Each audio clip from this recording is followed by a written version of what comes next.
Peace and blessings. Respect and honor beautiful souls. I am Brandi L and you are listening to Power Podcasts.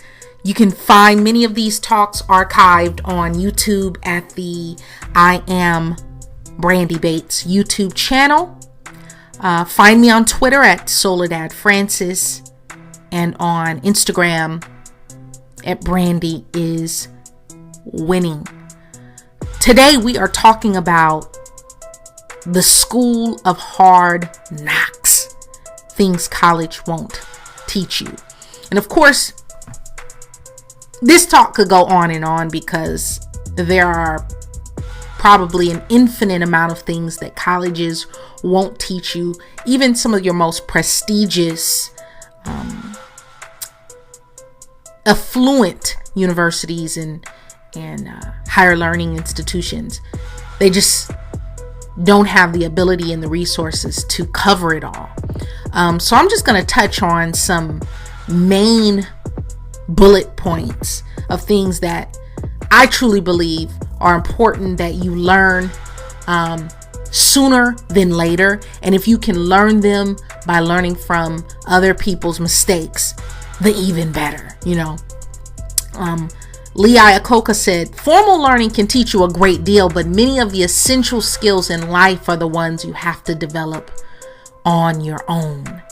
And education should involve learning life skills that a man or a woman will carry with them after college, in order to navigate relationships, in order to navigate careers and be well-rounded, to be successful. Right. And no matter what you major in universities and colleges, if you even attend college, there will always be lessons that can only be learned in the school of hard knocks. Right. And in an increasingly competitive job market, companies and brands and organizations are looking for graduates and men and women who have learned not only from their textbooks, but from the world around them. And so the more adept you can be at maneuvering the world as it's evolving, you can adapt. As you evolve, the better off you'll be. Though high school and college are excellent in teaching many, many, many valuable skills, our current academic curriculum doesn't teach many aspects necessary to succeeding and thriving in life in general. Such as financial responsibilities and investments, how to think logically, retaining information, not merely temporarily, memorizing information, and how to apply such abilities to real world scenarios, which are bound to occur. The problem is you're learning things like how to do parallelograms and Pythagorean theorem, but not how to make the tax code work for you. You're learning how to balance an equation or who won the battle at Waterloo, but you're not learning how to get paid. You're not learning how to make a relationship work, how to make a marriage work. You're not learning how to do basic things that you do every day, like cook and keep a home, how to grow an empire, how to grow a business, how to raise children, right? They're not teaching you these things. And so what happens is you have a lot of people who graduate from school and they're successful and they got great grades, they've got 4.0 averages, but then they fail in marriage, they fail in relationships, they fail in their career path, they fail in life in so many different aspects. Successful, but failing at the same damn time. So one of the bullet points is work ethic and hustle. I am a proponent of the hustle. And higher education, one thing about higher education, unless you're attending like a Wharton business school or Harvard Business or, some of the major Columbia, some of the major ones. Higher education doesn't spend much time teaching students how to be self-employed because they want you to learn how to be a worker bee. And there's nothing wrong with being a worker bee if you're okay with not having a larger dream, not having a larger purpose. I think jobs are wonderful, but it perpetuates a certain kind of system. It perpetuates a certain type of system. And I think a lot of the younger generation, especially the millennials and Gen X, they're just not feeling that old school dynamic. How to network with purpose. Networking is about finding your tribe and people who inspire and challenge you and forming mutually beneficial relationships with others. It was Napoleon Hill, the author of Think and Grow Rich, originally said that when two people got together, a third mind, the mastermind, was created. And so to him, it was a separate force in the conversation. And over the past 85 odd years, it's morphed from mastermind alliance to mastermind group. But the meaning and underlying principles and the spirit of that concept are still the same. How many of you know you can't kill an idea? You can't kill the spirit of a mindset. In Hill's book, The Law of Success, he adds another element to the idea of a mastermind group. The group helps to organize useful knowledge. It's like creating a virtual encyclopedia from which each member can draw information.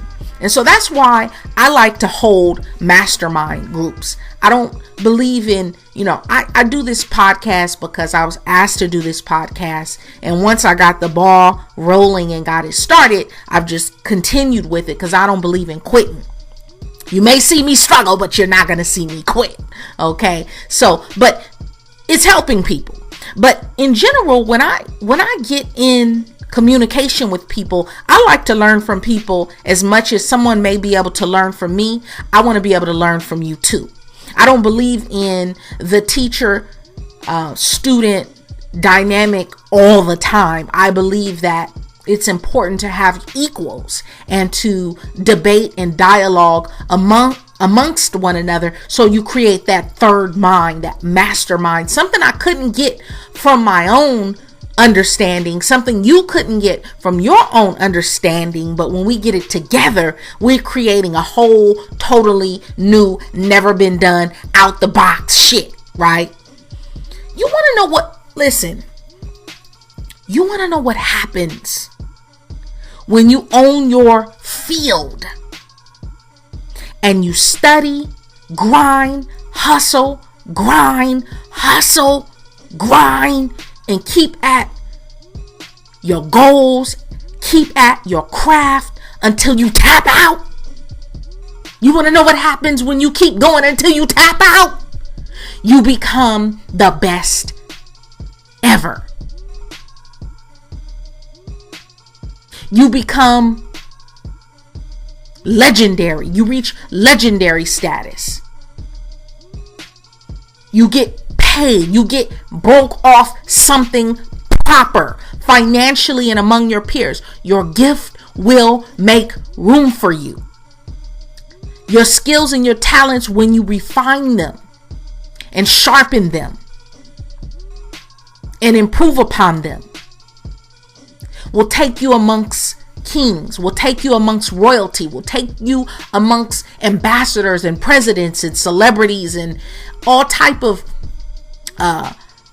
personalities. And so you have to learn to be otherworldly good at what you do and sustain it. And although school doesn't teach that, the school of hard knocks teaches that. Hustle 101. be otherworldly good at what you do. And you become otherworldly good by hustle, grind. The other day, I got up at 4 o'clock in the morning so I could get to the gym and be in the gym by 5 a.m. Started my workout by 5:15, and I was in the gym for 3 hours before I started my day. By the time I sat down to my desk to work, I felt so energized. And one thing I noticed was there was no one in the gym. Behind me or in front of me, there were maybe about, I'd say a total of probably about 18 people in the whole gym in various areas, strength training, cardio, boxing, the pool, But the point is, when you really go all in, late nights, early mornings, whether you're writing a book, whether you're studying to get that PhD, you're working on a paper, you're working on a business, you're working on your empire, you're learning things that you never learned before. Keep sustaining, keep going harder and further than anyone else, and watch where it puts you. When you see people like Serena Williams and Ava DuVernay and Issa Rae, and you see people living out their dreams, they were otherworldly good. They are otherworldly good at what they do. Sometimes I come across singers and performers who, they're trying to carve out space for themselves in this noisy world, and they're like, listen to my mixtape or whatever, and you listen to it, and more often than not it's garbage, but every now and then you will find a gem that is just brilliant. And what separates the two is one is just constantly working at it. It doesn't matter what it is you want to do or your ambition is, you got to work at it. And I think the problem with school is it gives you a lesson and then a test, a lesson and then a test. But in the school of hard knock, in life, you might get the test first, and then from the result of that test, you're getting the lesson. And so to get better at anything, you just have to keep working at it. Everything that is easy to you today was once difficult. You had to learn how to drive. You had to learn how to cook. You had to learn how to do whatever it is that you get paid to do. And you got better at it. When I ran my first 5K, I don't even want to tell you what the time was. But when I first started running, I couldn't even run a mile without being winded and stopping. And now it's like I can just run that first mile with a breeze, because I just kept tapping on it and running, getting up my time, getting up my oxygen, getting up my fuel, getting up my energy. Another bullet point that they're not going to teach you in college, they're not going to teach you this in school, is money. And surprisingly, schools have done little to prepare students for their financial futures.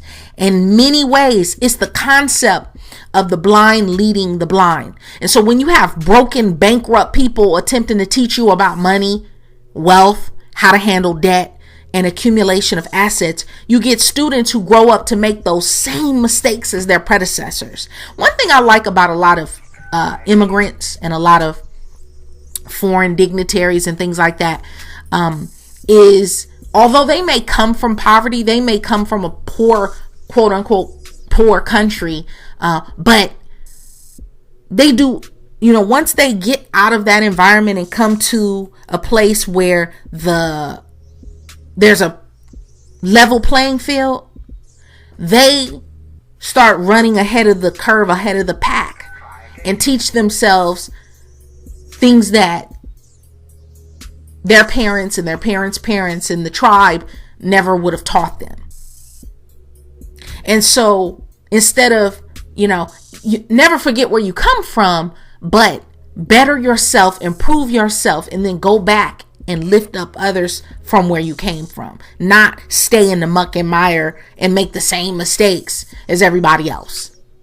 And so, in my opinion, by failing to require personal finance classes for students, many schools send their grads out into the world ill prepared for the realities of, adult life. Because in this real world, you're not going to have a mother who's ready to stroke a check and give you money every time you're broke. That's not how life works. Life is not going to hand you a loan that you get to pay for when you get ready to pay for it. And so most universities were founded at a time when grads pursued one stable career for a lifetime, right? You worked in the factory, you worked for a company for 11 years, you retired, you got your gold watch, and you were happy. That's not happening now. Today, few graduates will stay in the same job for more than a few years at a time. And especially most millennials, they're in a position for 1 to 2 years and they're moving on. I think it's Google, Facebook, I know Apple. Many of their employees, their engineers and different people who come to those companies, they're there for a year and a half, 2 years, 3 years is considered long. So you don't have people staying in the same position and staying in the same job 14 and 15, 20, 30 years. You're not having, that's just not happening. And the economy is shifting. And the reality of the workforce has changed. And universities are still a bit slow to catch up. So today you have hyphenated careers on the rise. The writer / entrepreneur, the nurse / consultant, the investor / filmmaker / you fill in the blanks, right? So creating a job that's all your own, combining your many passions into one career and gaining the necessary experiences to forge your particular unique path. You can't learn these skills in a lecture hall, and you're not going to learn them in a lecture hall. And that's why books are beautiful. But a lot of you don't like reading. And one thing I can tell you, if you don't like reading, you don't have the time to crack open a book, whether it's on a device. I don't care if you read it on an iPad or on your phone or audio. But if you don't like reading, you will be willingly ignorant, and you will always suffer. Because half the shit that you've gone through, you could have prevented it by either A, taking advice from your elders, or B, reading about it in a book. How to avoid it, or how to succeed, how to win in whatever it is. And so, as my mother used to say, a hard head makes a soft ass, right? You're going to learn the hard way. But you're going to learn.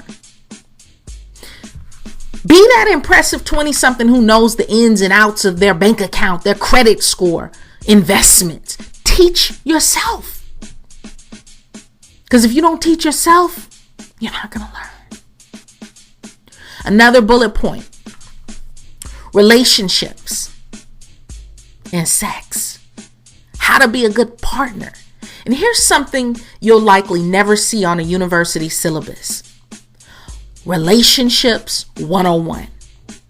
But choosing the right life partner and learning how to be a supportive, communicative, and loving partner yourself are two of the skills that will undoubtedly shape your future happiness. Do you hear me?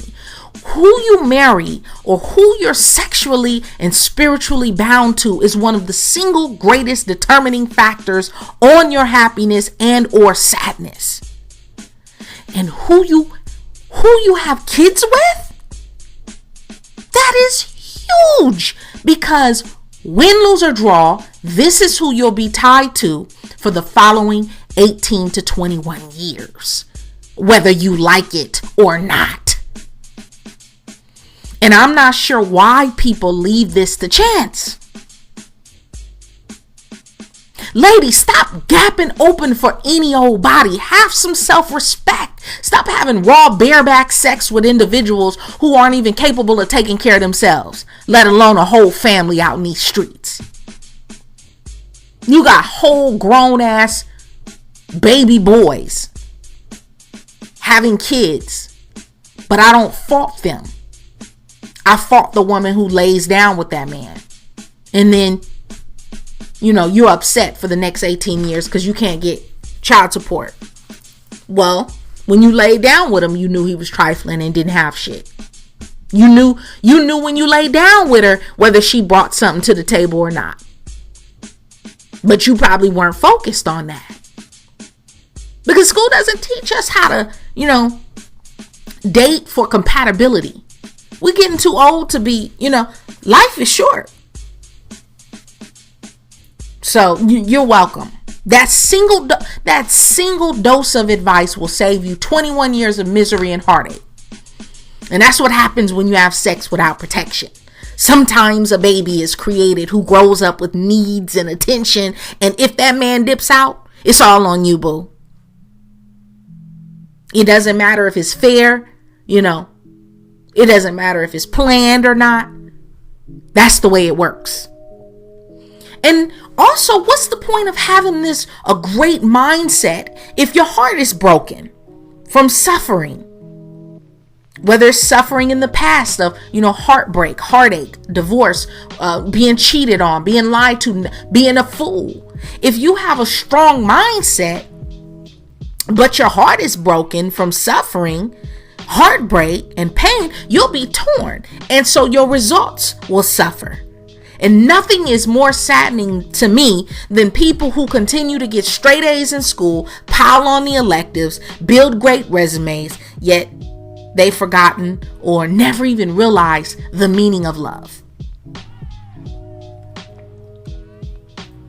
I think it's a tragedy to accumulate, be the top in your class, be successful in your career, have cars, have homes, be well read, be well traveled, well heeled and polished, but you can't maintain a relationship because you don't know how to deal with people. You don't know how to communicate with people. You don't know how to talk to people. How to communicate and negotiate well. That's a concept. That's a vibe. Communication isn't just about being a good partner, right? It's about being a good business person, being a good friend, a future leader. Equally important is knowing how to communicate, is knowing how to negotiate for what you want. It amazes me how many people don't know how to negotiate. And so they take whatever they can get. What do they say? A closed mouth don't eat. Mastering the art of negotiation can mean hundreds of thousands of dollars in the long run. It can mean the difference between the house you want and the house you ultimately end up with. It can be the difference between promotion and, staying status quo. And it's one of those superpowers that can take years to hone. And so you have to learn it and you have to work on it. But teach yourself. Start with small negotiations. Your landlord tries to raise your rent. Ask him to meet you halfway. Your part-time job still paying you minimum wage. See if they can up your hourly rate by just a few dollars. Learn to recognize your worth. I'm going to say that again for the ones in the back. For the ones who are listening to this at work, you at your desk, you trying to keep it real sexy and professional and corporate. Learn to recognize your worth. Another bullet point. Government. Legal fiction. Understand humans are a maritime Admiralty product. Somebody listening to this, they're not going to get this until like 3:00 next Tuesday. But there are two of you. There's private you and there's public you. Public and private side. Business versus personal. Uppercase or lowercase. All law is commerce. Business. Period. You'll never get a bill or government form in lowercase letters. If you have a driver's license, look at your driver's license. The way your name is spelled on that document. Your passport. Your birth certificate. Your bills. When you get a bill, it's capitalized. Your name is capitalized. All caps. Hence, capital is in human capital. Maritime law, law of the sea. All ships are female. She delivers. We cannot pay a bill. We can only discharge debt. That's why we have relationships, citizenship, fellowship.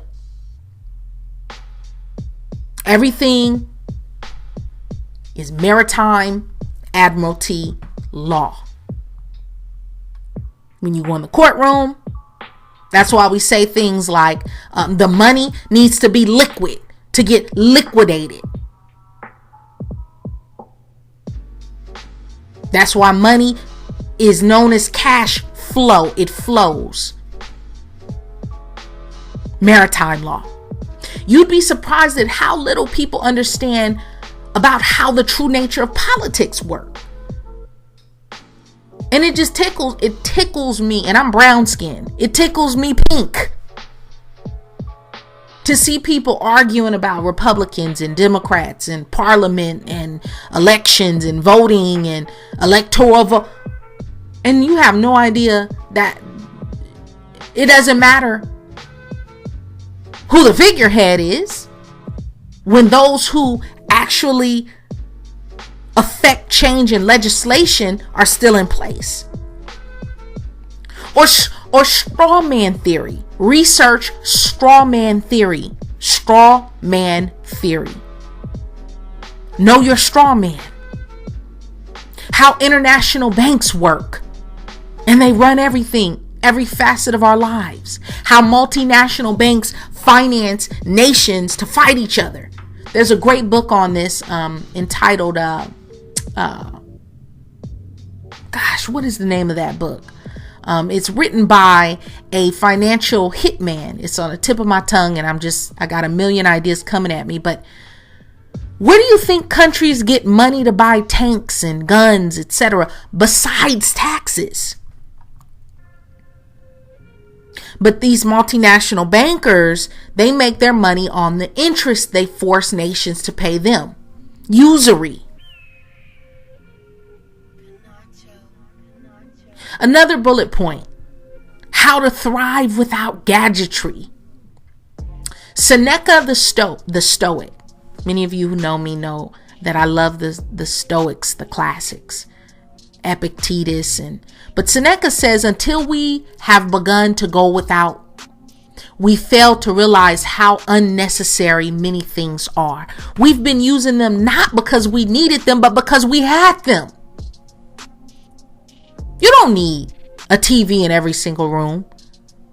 You don't need 6 devices. Many of us, we have a laptop computer, we have a tablet, we have our smartphone, we have Apple Watches and Fitbits, and then we have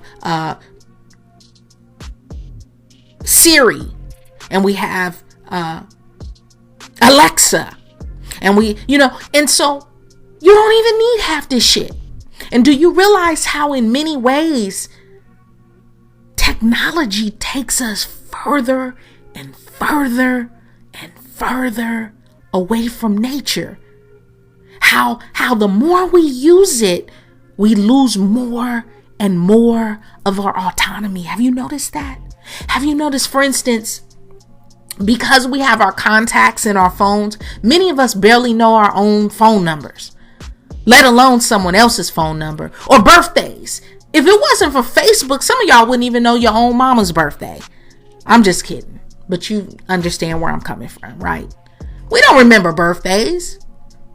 We keep track of birthdays based on what Facebook tells us or what, Google tells us. And so how to cook, the importance of seasoning your food. You know how many people don't even realize this? They never learned it. How to season your food. Healing with herbs. You are not going to learn that in any school or university unless you go to, a non-traditional allopathic type of school. And yet, how important is that? How many people get sick and they're dependent on a doctor, dependent on the dentist, dependent on, because they don't know what to do. You're in pain. Fibromyalgia, don't know what to do with it. Got a toothache, don't know what to do with it. A persistent headache, don't know what to do with it. But the school of hard knocks will teach you. Because pain is not fun. First aid. How many of us know first aid? Basic CPR. How to plant seeds, how to grow vegetables, harvest fruit, what type of herbs are poisonous versus which ones are for the healing, how to build a house, how to fix things.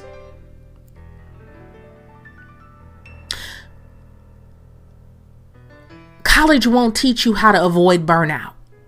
No school will ever teach you how to cope with burnout. The world is littered with burnouts. People who've been beaten by stress. Don't you know stress kills? Stress is like Chinese waterboarding. It just, drip after drip after drip. And finally, before you know it, you've lost your damn mind. Or you've gotten a chronic illness. And at its root is stress. Teach yourself. Start practicing meditation for just 10 minutes a day. Get into this transcendental meditation and tantric sex. Get into this.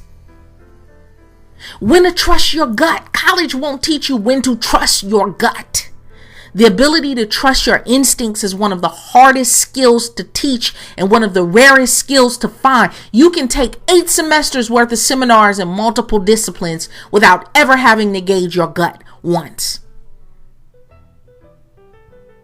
But your gut is never going to betray you. Your intuition will never betray you.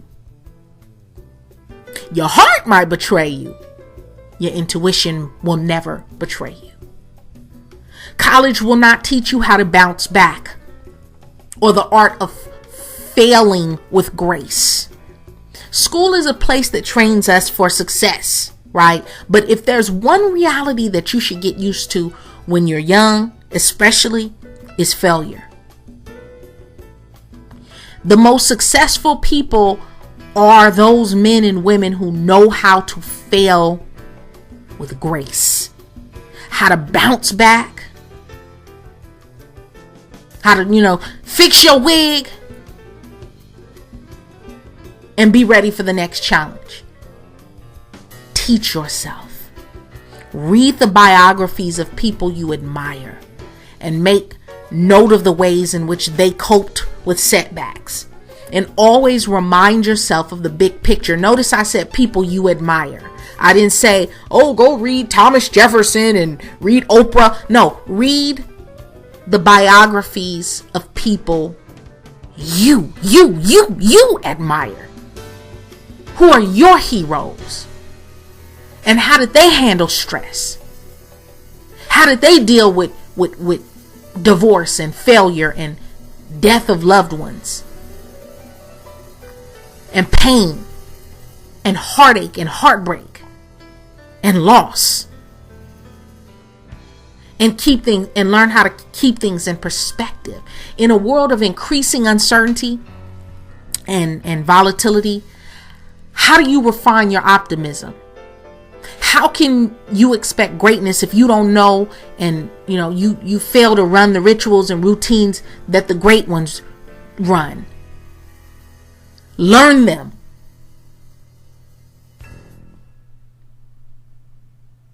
Learn from the greats. Learn their rituals. Learn their routines. And then do them. And so, I say all that to say, college won't teach you a lot. If you are attending college, have attended college, great. And I am all for higher learning. I'm all for college. I'm all for university. But it's not the end all be all. So understand, easy is never the route to legendary. Easy is the route to average. So if you want it to be easy, know that you probably won't reach legendary. Talk less. Deliver more. Protect your mental health. Learn how to protect your mental health. Be that meditation, be that traveling, getting lost in a book, going hiking, going swimming, going to the gym, leaving it on the treadmill, healthy outlets. And because I believe it's important to have healthy outlets. When I say outlets, for some of us, our outlet is alcohol. It's the bottle. It's how we cope, how we protect our mental health. For some of us, it's marijuana or psychotropic drugs. For some of us, it's popping pills. Some of us, it's sex. Some of us, it's food. Some of our outlets to protect our mental health or cope is gambling or shopping, right? Retail therapy. But whatever your outlet is, learn to manage time and to manage your priorities. Because in reality, we really can't manage our time, right? We really don't manage our time. We learn to manage our priorities in the time we're given. And winning starts with beginning. And today's the best day to begin your best life. Right? And the bigger your dreams, the bigger your hopes, the bigger your goals, the bigger your aspiration, the more important the people around you, the more important the team. You can't rise to epic alone. It's not happening. Get brilliant at surrounding yourself with a band of Picassos. Surround yourself with the Michael Jordans of the world. Surround yourself with the Serena Williams and Ava DuVernays of the world. Surround yourself with the best of the best of the best of the best that you can find in your circle. And then mentor them, challenge them, help them believe in the heroic. Mastermind, remember? Generate that third mind that takes you further than you could have gone on your own alone. And with better awareness, understand that you will see better choices. And with better choices, you will see better results. And learn how to regenerate. Because college is not going to teach you how to regenerate. This world is not going to teach you how to regenerate. Learn to constantly recreate yourself. And tap into the neuroscience of how we learn so you can double up on your successes. Because the more you learn, the more you'll earn. And those who learn fastest win. And so thank you for listening. I do hope that you have a wonderful, splendid, spectacular rest of your day.